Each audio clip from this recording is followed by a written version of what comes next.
I have the volunteers in place, but everything just seems stuck.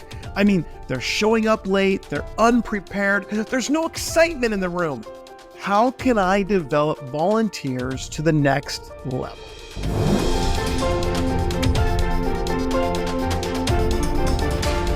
Well, welcome to this week's episode of the Fresh Church Podcast. I'm Pastor Tony, and today we're going to be talking about volunteer development. If you're in leadership in the church, you have the honor and the headache of working with volunteers. I mean, what do we do with them?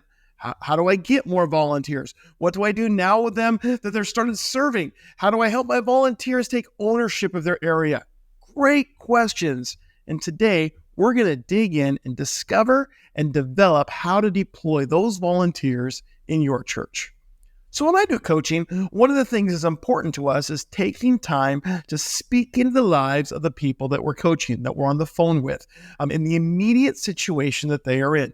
That means I come to the call with an idea that we will discuss, and there'll be a strategy in place and some high-level leadership elements that we plan on discussing.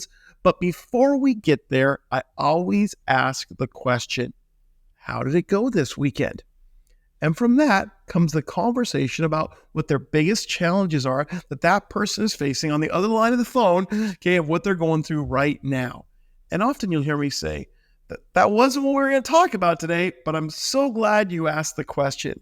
And there have been so many times where we've never gotten to my conversation because, well, we had to go through what they were going through in that moment and help them to address that important situation. So in the last couple of weeks, I've had that happen a couple of times. I've talked to 3 different kids ministry leaders who are running into the same similar issues. They have enough volunteers. They've taken our advice and they've doubled their volunteer base. They've moved past the I'm new and don't know what I'm doing part of ministry. They've now reached some of the growing pains of developing their volunteers, and each of them felt a little stuck. You see, one seemed to hit a threshold on how many volunteers she had and just couldn't break that 100 mark. Another felt like her volunteers had lost their passion in what they were doing. And the third was starting to feel like his team needed revitalized. All 3 of these can be solved with the steps that I'm going to walk you through today. We're moving beyond just simple recruiting and looking at how do I take the team that God has given me and equip them in the direction that God wants to take them. So let's talk volunteer development. This is a subject that I seldom hear taught in family ministry. I mean, kids ministry touches on it once in a while. Student ministry almost never mentions this. Here's what I see on social media all the time. How do I get more volunteers? And for some of you, that's where you're at. Well, today I'm going to help you see the whole picture and how not to only recruit volunteers, but develop your team. So write down these 3 words: initiate, innovate, integrate. One more time. Initiate, innovate, integrate. Initiate. Let's talk about recruiting and onboarding volunteers. I'm not going to spend a lot of time on this as the next 2 points are going to be vital to the success of your team. But let's talk new volunteers. We have an entire lab to help you with that recruiting process, a full hour of practical tips on ways to get people at every age group, including parents, into your ministry. It's these methods that can help you double the size of your team in just a couple of months. You make the ask. You get people to say yes. Because we work with minors, we do proper screening, including background checks. We have a conversation with them, not only to qualify them, but to discover what area they would like to work in and how often.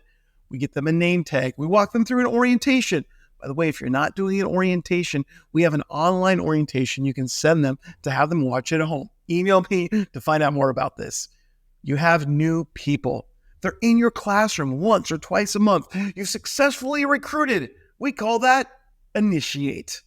You found them and did all the initial stuff to cover your classes. You have extra help, a second volunteer, safer ratios than you had before. Volunteers who can drive students back and forth. They can help with snacks. They can teach a lesson. They can lead small groups. Congratulations. Then here's what I hear next. How do we get them to show up on time, find a replacement for themselves, get off their phones, come prepared for class? Every time I see kids and students directors complaining about this, I realize that they have gone past the place of initiate. You've not started to develop your team. Now that we've spent the time initiating our new volunteers and getting them completely processed, we need to move on to the second step. Innovate. This is less about the volunteer and more about you as the ministry leader, director, or pastor. Well, what do I mean when I talk about innovate when it comes to volunteers? It begins with looking at the methods or the model of your ministry that you're going to have in place. When I talk about innovate, we're looking at the ways that you're doing things. Can you do things in a new creative way, or will you keep doing things the way that you've always done it, or a combination thereof? We define a fresh ministry as the fusion of innovative ingredients with time-honored disciplines. We take what's worked in the past and we add new elements to meet the specific needs of your current church and community, our current trends, current culture, and the current age that you're working with. That's why our entire Innovate Lab is based on giving you ideas how to do family ministry better. Not that there's one system that works best for everybody. You've got to find what works best for your church in your city at this time. You've heard me say it before. God has a plan for your church in your city at this time.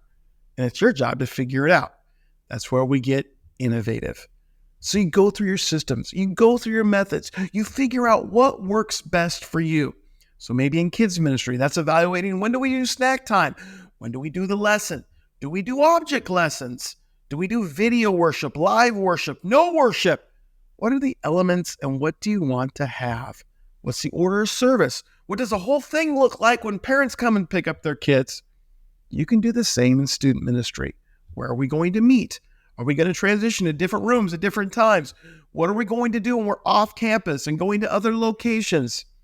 These are all pieces that you put together as your basic plan. Then the next step after that is determining what are those volunteers doing.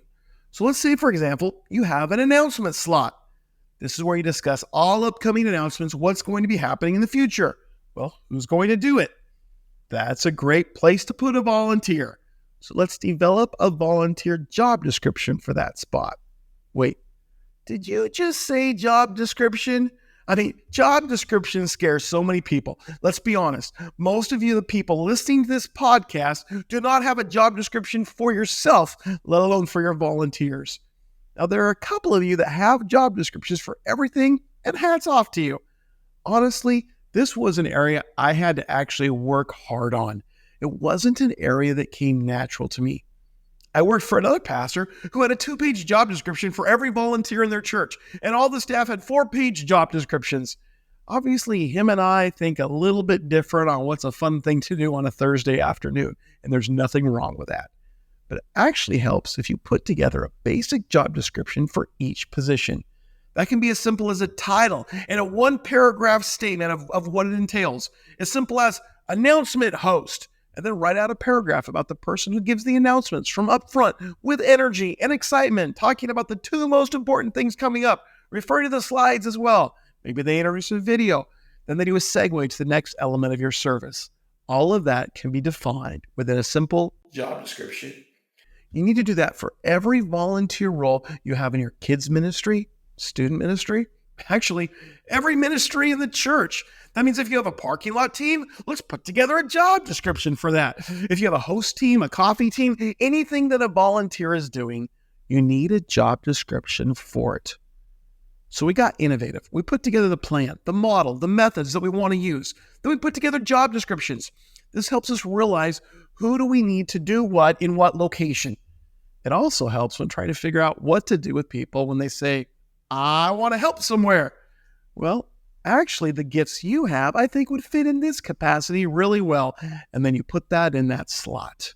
That's the innovative part of what we're doing. So you did the initiate. You took them through the orientation. You did the background check. You got them all cleared into a spot. Then you did innovate. You went through and you figured out what your process is going to look like, and you gave everybody a job description on what they're going to do. Now, by the way, it's okay to have job descriptions for locations or ministries that you want to fill someday, but you don't have people for yet. In fact, I love doing that because it makes me more attentive to people who might have fit those gift sets. Let's move on to our last point. Number 3, integrate. Initiate, innovate, integrate. What do I mean when I use this term, integrate? Well, this is where we take the volunteer who already went through the initiate and we put them into your ministry program, is where they start to fill these job descriptions. But you can't just stick random people in random spots. If you've worked with volunteers, you know exactly what I'm talking about. So you have job descriptions. You can start to match people's gifts, personality traits, and things they want to or like to do in the spots that you have. And this is the first basic step. This is what you're currently doing, but you're not stretching anything. You're just filling holes. One of the things that the ministry leaders and churches are really good at doing is filling holes. Why? Because we notice the holes every weekend. But we have to go farther if we're going to really develop our volunteers. So when I talk about integrate, it ties directly into our core value of hope. And if you remember hope is the confidence that comes from what God said he's going to do will actually happen. I want to take that a step farther. That's helping people understand their identity in Christ and the calling of God upon their life. And I look at different passages in the Bible, passages on the spiritual gifts that people have. Now, we don't have all of the gifts, but all of us have some of the gifts. So we do spiritual gift tests. We sit down and we have conversations with our people. We get to know our volunteers. And as we get to know our volunteers, we start to find out the calling on their life. That's where hope comes in. I'm going to help them find the confidence that comes from knowing this is what God has called them to do. And if they have an evangelistic heart and they love greeting and welcoming people and talking to people and helping connect people together, especially new people, well, then I want them to be an usher. In other words, we're taking the calling of God on their life and putting them in a spot where they can use it. And look at their confidence grow. You put that same person cleaning out a closet and they're going to go crazy. No confidence there. We want to make sure we're helping them fulfill the call of God on their life.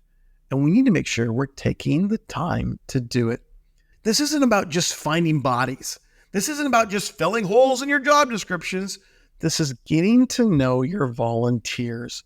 And as your volunteers begin to connect with you and connect with the calling of God, all of a sudden, you're going to find out they want to come on time. In fact, they're going to be there early, prepping to make sure they can do the best they can to use the calling to impact the lives of people they minister to. You know those volunteers who are always late for something? You probably have them in the wrong role, or they haven't realized the importance of what they're doing and why they're doing it. Or maybe that volunteer that's hit and miss or seems to lack passion on what they're doing. Well, let's try finding a different spot for them. Not another spot in your slots to fill list, a spot that shows their true gift. Now, here's where the real leaders begin to make an impact in their ministry. You've done the initiation. They've been orientated. You have them in the spot. They filled that role that you needed. You've come to know them a little bit. You've integrated them into your ministry and they found a place that they love. And then as time goes on, God starts another burden on their heart. Maybe they suddenly get excited about doing a special needs ministry or starting a parking lot team or getting more involved in a different area of ministry. Remember, our goal is to develop these leaders to integrate them into the church. Sometimes that means we have to be innovative once again. We take that gift, that calling on their life, and we go back to our programs and our processes and we tweak it, we innovate it, and we make a new position, a new ministry, a new area that fits the calling that they have. And maybe your church needs somebody to lead that. Now, this didn't have to come from your heart or even an idea that you had. Let your volunteers' callings begin to grow in your church. Now, that being said, don't lock yourself into a new ministry if they're the only person interested. If they leave, you're stuck. No one else is going to take it over. So encourage them to start developing leaders and create a team underneath them as well. How are you going to grow your leaders? How are you going to grow your church? Take those leaders that integrated into your ministry and let God begin developing his gifts in their life. Sometimes that means they move into a different role or even a different ministry. You know, one of the things that I'm most proud of is that many of my leaders end up serving other places in the church. Did you hear that? You see, I was the number one recruiter in my church. I was also the first person to send my volunteers to serve in other areas. Why? Because I wanted them to integrate the calling of God in their life, I had to be willing to release them then into other ministry areas. So for example, I had 3 of my kids' ministry teachers, 1 in preschool and 2 in elementary. Over the span of 9 months, each of them moved into teaching the discipleship classes for adults, specifically new converts. I didn't hold them back. I released them to go minister in the calling of God in their life and use the gifts they had to make a difference. And now they're making a difference in the lives of new converts, partially because they learned how to tell the God story at a child's level that's so easy to understand to somebody who's never been in church before. And for our discipleship pastor, he was thrilled to get 3 fully trained volunteers who are excited about the area of ministry they're getting to transition into. I didn't whine or complain. I started the process over again. I went looking for new volunteers. We found the call of God in their life, and we allowed them to integrate into our ministry. You see, I was excited for what God was doing in their life, and also excited for the new people that would have that same opportunity. So let's recap real quick. We start with initiate. You have to recruit. You've got to get people to start serving. You get people willing to sign up and serve that you put through the process, including background checks, application process, and you orientate them. You get them on board and serving in ministry. Number 2, you have to innovate. Find that model, that process, that system that you want to use. What's the structure look like for Sunday morning, Wednesday night, or other nights of the week? And this isn't just for family ministry. This is for the entire church. Then we start putting together those job descriptions.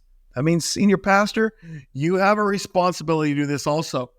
We get those job descriptions together. We've got the model that we want. We got the systems that we want. We've done the innovation. And now it's time to put those volunteers initiated into their ministry slot. Next, we have that volunteer and we integrate. We take their gifts and callings, the areas that God called them to, and we put them in the right place accordingly. There's nothing worse than having volunteers in the wrong spot. Let's get them serving in a place that fits their strengths. Now, I'm not super picky on snack coordinator or diaper changing champion, but even those require the right spirit and willingness. As they integrate, as they fall in love with what they're doing, and as their gifts begin to grow, we suddenly find they help us with the innovation process by bringing in new ideas. They help us with the initiate process as they bring other volunteers on board. And you've gone full circle. You're raising up leaders to make a difference in your church. You're developing your leaders.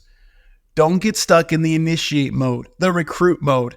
Make sure you do innovate and integrate as well.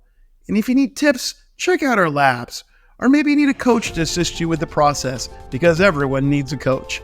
I would love to help you out any way that I can. Hey, this is Pastor Tony reminding you to keep your kids ministry, your student ministry, your discipleship ministry, your church fresh.